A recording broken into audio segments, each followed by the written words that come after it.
Muy buenos días a todos. Es un placer estar con ustedes este domingo por la mañana para compartir la palabra de Dios. Soy Jason de True Life Ministries y me agrada mucho que estén con nosotros. Hoy vamos a empezar una nueva serie del libro de Hebreos y este es un libro maravilloso y emocionante de la Biblia. Es muy complejo, se va muy al detalle a varios de los sacrificios del Viejo Testamento, la importancia de las profecías que se nos dieron de Cristo, y nos anima a seguir, a avanzar en nuestra fe, a crecer y madurar, a no estancarnos, a mantener nuestra fe viva y vibrante. Hay muchas preguntas de este libro y hay muchas cosas maravillosas si tan solo tú sabes un poco de griego, un poco de poesía griega. Es un libro muy sublime. Dentro del Nuevo Testamento es una escritura muy hermosa. Y realmente es un libro increíble de principio a fin. Y uno de los misterios es que no sabemos realmente quién lo escribió. En la historia de la iglesia han habido muchas teorías acerca de quién lo escribió. Si lees alguno de los comentarios antiguos, automáticamente dirán que lo escribió el apóstol Pablo. Hay gente que dice que lo escribió Apolo. Otros dicen que un discípulo de Juan el Bautista que vino a Cristo escribió este libro. Y realmente no sabemos. Y eso en parte aporta a esa gran majestuosidad que tiene este libro. El Espíritu Santo, al inspirar a alguien a hacerlo, haciendo que los padres de la iglesia lo leyeran, lo estudiaran, que pensaran sobre él, siendo anónimo, realmente potencia esta idea que uno de los puntos claves del libro es que Cristo vino y cambió todo, que era de la orden de Melquisedec. Y hay un pasaje en el libro que habla completamente, hablando de que vendría un sacerdote que vendría de la línea de Judá, que aparecería. Y es igual que este libro, simplemente pues apareció. Y es realmente capaz de cambiar una vida si realmente aprecias y tomas, aplicas y dejas que realmente permee en lo más profundo de tu alma. Así que lo que haremos, vamos poco a poco, haremos versículo por versículo. No sé si será cada semana. Sabes, no es como que vamos a comenzar y a terminarlo en las próximas, ya sabes, no lo sé, unas 26, 28 semanas. No lo sé, tome lo que tome. Vamos a ir versículo por versículo, pensamiento por pensamiento, a ver qué el Señor nos quiere decir. Sabiendo eso, pues comencemos. Hebreos capítulo 1, versículo 1 al 4. Dice esto: Dios habló a nuestros antepasados muchas veces y de muchas maneras por medio de profetas. Pero ahora en estos tiempos nos ha hablado a través de su Hijo, mediante el cual creó los mundos y al cual hecho heredero de todas las cosas. Él es el resplandor glorioso de Dios y la imagen misma de lo que Dios es, y el que sostiene todas las cosas con su palabra poderosa. Después de limpiarnos de nuestros pecados, se ha sentado en el cielo a la derecha del trono de Dios. Y ha llegado a ser superior a los ángeles, pues ha recibido en herencia un título mucho más importante que el de ellos. Este es una especie de prólogo que establece el tono del libro. Hay como un tema aquí al que vamos a estar regresando a lo largo de todo el libro. De hecho, el versículo 4 explica los dos primeros por sí mismo. Pero en este punto podemos comenzar a ver esa maravillosa revelación de la persona de Jesús. Y de estos 4 versículos saqué 8 cosas y vamos a hablar acerca de 4 de ellas hoy. Acerca de cómo Cristo es mejor que los ángeles, es mejor que cualquier otro profeta. Como dice aquí, Él es la imagen exacta de Dios. Él es la gloria radiante de Dios. Y tenemos que entender este concepto para poder entender cuál es el concepto que tiene este libro. Entonces, las primeras 4 cosas. La primera: Jesús es la voz profética de Dios. Hablemos de esta palabra profética por un momento, porque no es solo la idea de que Jesús habla del futuro, aunque bueno, Él hace eso, tanto en Mateo o en Marcos 13 y en Mateo 23 y 24. Él nos dice proféticamente lo que ha de venir. Pero la palabra profética también nos da la idea de que tú como que declaras la mente de Dios, que Él es la revelación de quién es Dios y que Dios quiere que sepamos acerca de Él. Entonces, Cuando decimos que Jesús es la voz profética de Dios, en otras palabras, cuando Dios habla, cuando Dios quiere que sepamos algo, solo tenemos que mirar a Jesús y pensar de esto de una forma diferente. Ezequiel retrató la gloria de Dios. Sabes, él vio los cielos y vio esa silla y todas esas cosas que ocurren allá en la corte celestial. Pero Cristo era la gloria de Dios. Isaías expandió diciendo que la gloria de Dios es majestuosa, justa, pero Cristo la manifestó.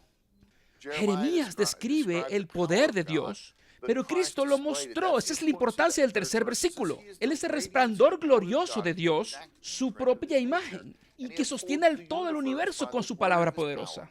Y después de purificar los pecados, se sentó a la derecha del trono celestial con el Padre. Todo lo que Dios es, Cristo lo es también. Y no solo los antiguos profetas hablaron de esas cosas y escribieron sobre ellas en detalle. Jesús no escribió de eso. Él lo pasó en el sentido de que Él era esas cosas. Esa es la diferencia entre tener un libro en tu biblioteca y no solo leerlo, sino ser el autor de ese libro, ¿sí? El autor del libro sabe mucho más de lo que sabe el lector. Y como él tiene la capacidad de poner todas esas cosas en palabras, él tiene que ser familiar con saber más de lo que escribe en el libro. Es lo mismo cuando vemos a Cristo. Él no es alguien del que se está escribiendo, él es el autor. Él sabe sobre sí mismo, sabe del Padre, sabe del Espíritu, porque Él es. En la Trinidad es el Dios heredero. Él es el Dios hecho hombre. Así que cuando hablamos de que Jesús es la voz profética de Dios, hablamos de que Él es la imagen de todo lo que es Dios. Lo segundo es que Jesús es el Hijo de Dios. Y lo que esto significa es que a veces pensamos que Jesús es un buen hombre, un maestro cautivador o un líder impresionante, y Él es todo eso, pero también es mucho más. Él es el Hijo de Dios. De hecho, el tema de ser Hijo de Dios va a dominar la primera parte de esta carta. Se nos recuerda que Él es el Hijo y por eso Él es el representante autorizado del Padre. Porque como Él es el Hijo, puede hablar de maneras en las que los profetas no podían. De hecho, Dios dice esa parábola, la parábola del dueño del viñedo que envía a sus siervos y ellos no escuchan, no escuchan, no escuchan. Entonces Él envía entonces a su hijo para ser su representante y quizás oigan a su hijo. En otras palabras, el hijo tiene un estatus diferente del que tienen los criados. En el contexto del que estamos hablando aquí, vemos que los profetas tenían cierto estatus y que tú deberías escucharlos. Pero el del hijo es muy diferente. Y el mensaje que él trae, lo dice en el versículo 2, que en estos últimos días nos habló su hijo. Tenemos que escuchar ese mensaje. Número 3. Jesús es el heredero de Dios. Y con esto estamos hablando de que Cristo es el heredero de todas las cosas. Y tenemos que realmente retroceder y escuchar esto, porque muchas veces personalizamos esto y lo hacemos más pequeño de lo que realmente es. Cuando hablamos acerca de Jesucristo es el Señor, usualmente lo hablamos en el contexto de que Él es mi Señor y de lo que Él hace por mí y que Él heredó todo para que yo también pueda ser heredero de todas esas cosas. Y esa declaración, pues, bueno, es cierta. No hay nada malo con esa declaración, por así decirlo. Pero cuando la Escritura en este lugar nos habla de que Él es el heredero de Dios, en el versículo 2, el que creó los mundos y ha sido heredero de todas las cosas. Es la idea de que no solamente es mi Señor o solamente sea tu Señor, o que sea únicamente el Señor de la iglesia. Es el heredero, el Señor de todas las cosas. Esto es tan masivo en una escala cósmica, por así decirlo, que con la resurrección todo cambió. La relación con todo, desde lo más pequeño, Desde el átomo más pequeño hasta la escala más grande de todo el universo, todas las galaxias, todos los planetas, todas las estrellas, todo lo que existe en las galaxias, todo eso cambió por la cruz y la resurrección de Jesús. Y lo dice, que hará de tus enemigos el estrado de tus pies. Están a sus pies. Y no está hablando únicamente de la tierra. Y no lo habla en el sentido de que estamos en la tierra y entendemos la gravedad en las cosas que están pasando aquí. Toda la guerra espiritual que ocurre a nuestro alrededor. Nuestras tentaciones, nuestras fallas. Sí, Él es el Señor de todas las cosas, pero también es Señor de todo lo que vemos, de lo que no vemos, de todo lo que es. Él es Señor. Él ha heredado todas esas cosas a través de la resurrección. Así que piensa en las riquezas, en lo grandioso, en la majestad de toda esa herencia. El poder, la autoridad que viene con ese título, con esa herencia. John, crecí en el campo, ¿sabes? Tú reúnes a un grupo de granjeros y siempre hay una disputa para ver quién tiene más terreno o quién tiene más ganado. Porque hay cierta sabiduría que viene de tener mucho ganado y poder, con todos los problemas que eso conlleva. Hay, enfermedades, moverlas de un campo a otro. Hay diferentes tipos de equipo debido a la escala al tamaño de la granja o también las inversiones que se deben hacer, el tamaño de los graneros. Y todos los escuchan porque ellos tienen una experiencia mucho mayor a la de los demás. Así que cuando nosotros hablamos de Jesús, teniendo las riquezas de todo el universo que conocemos, tanto grandes como pequeñas como su herencia, hay una forma diferente en la que podemos verlo a Él. No es mi Señor, sino el Señor. No sé cómo expresarlo, pero esta idea de que Jesús es el heredero de todas las cosas. Y yo entiendo que Él quiere que vengamos, nos aproximemos al trono de la gracia, que podemos ir en oración, que tenemos la autoridad que Él nos ha dado, pero nunca olvidemos que Él no es solo algún Señor, no es solo mi Señor, Él es el Señor. Y el número 4 de todo esto nos viene la idea de que Jesús es el agente creador de Dios. Entonces, esta idea de que Él no es solamente Señor de todas las cosas que podemos ver, que no es solo el Señor de todas las cosas que existen, nos lleva al principio de la creación. Esto es lo que hace el autor del libro de Hebreos, para enfatizar que el Dios en el que creemos no es un simple predicador. Aunque es maravilloso, ¿sabes? Esa línea que dice, ¿qué puede venir de bueno de Nazaret? Hay algo maravilloso acerca de Él, siendo como nosotros somos y lidiando con las mismas cosas que nosotros lidiamos.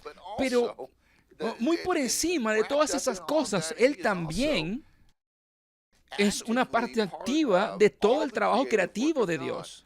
Con la creación en el libro de Génesis, los primeros capítulos, el 1 y el 2, viendo específicamente la creación del hombre, hagamos al hombre en nuestra imagen y semejanza. Entonces tenemos la idea que en todo está siendo fundamentado por el trabajo de su mano, por el trabajo de su poder. Tienes que ver que Él está envuelto activamente en nuestra salvación y tienes también que ver que Él activamente habló y creó a todas las estrellas que existen y también creó todas las cosas que las rodean. Tienes que ver cómo Él va a estar activamente involucrado en todas las cosas del nuevo cielo y de la nueva tierra. Él toma el caos que es la creación y lo hace algo hermoso. Si Él puede tomar toda la nada que había antes de la creación y hacerlo algo muy hermoso, seguramente puede controlar nuestro destino y proveer para nuestras necesidades. Si Él puede seguir manteniendo todas las cosas, como dice ahí, con su palabra de poder. Él mantiene el universo con el poder de su palabra. Él habló y fue hecho. Entonces ese Dios que tiene ese poder de creación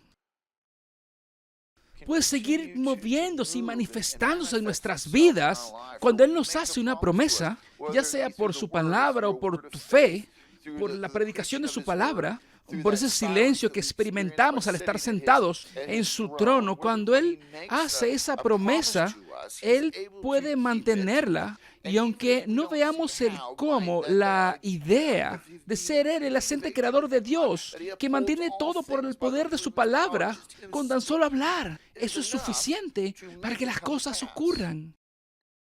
Para mí, estas cosas, tengo unas más que las veremos las siguientes semanas. Estas 4 cosas, que Él es la voz profética, que es el Hijo de Dios, que es el heredero de Dios y que es el agente creador de Dios. Quiero que pienses en las cosas que están pasando en tu vida. Cuando lees estos 4 primeros versículos de Hebreos, veamos de nuevo. En los tiempos antiguos, Dios habló a nuestros antepasados muchas veces y de muchas maneras por medio de los profetas. En estos últimos tiempos nos ha hablado por su Hijo, el cual es el heredero de todas las cosas y que también creó los mundos. Ahí está otra. Él es el resplandor glorioso de Dios y la imagen misma de lo que Dios es. Aquí está, es el Hijo de Dios, es su voz profética y mantiene todo el universo por el poder de su voz. Luego de purificar y limpiar los pecados, se sienta a la derecha del trono celestial de Dios, siendo más superior a los ángeles, pues ha recibido en herencia un título más importante que el de ellos. Cuando tú lees esto, no simplemente pases por ahí. Quiero que pienses cuáles son las cosas que están pasando en tu vida, buenas y malas. No solo lo malo, también lo que es bueno. Dios está involucrado activamente en esas. La persona de Jesucristo trabaja en tu salvación para que en ti habite el Espíritu Santo.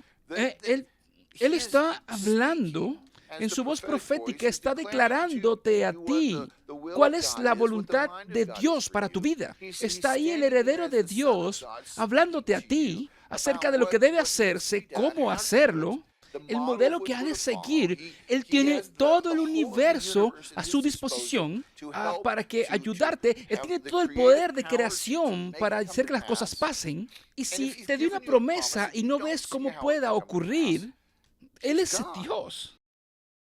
Él es el que diseñó el ornitorrinco. Él es el que puso las estrellas en los cielos. Él fue el que creó la gravedad, y no solo creó la gravedad, es el que la mantiene funcionando como es por todos los siglos y milenios en que ha estado trabajando. Creo que algunas veces perdemos la idea de que Dios es la voz profética, es el Dios creador, el Hijo de Dios, porque pensamos solo en mi contexto, en lugar de ver la grandeza, la majestuosidad, lo inmenso que Dios es realmente. Él no es solamente un simple predicador. Sí, las palabras, las parábolas, las historias y todas las sanidades que Él hizo, la autoridad que nos dio es algo maravilloso. Pero aléjate un poco de eso por un momento y miremos maravillados a Cristo.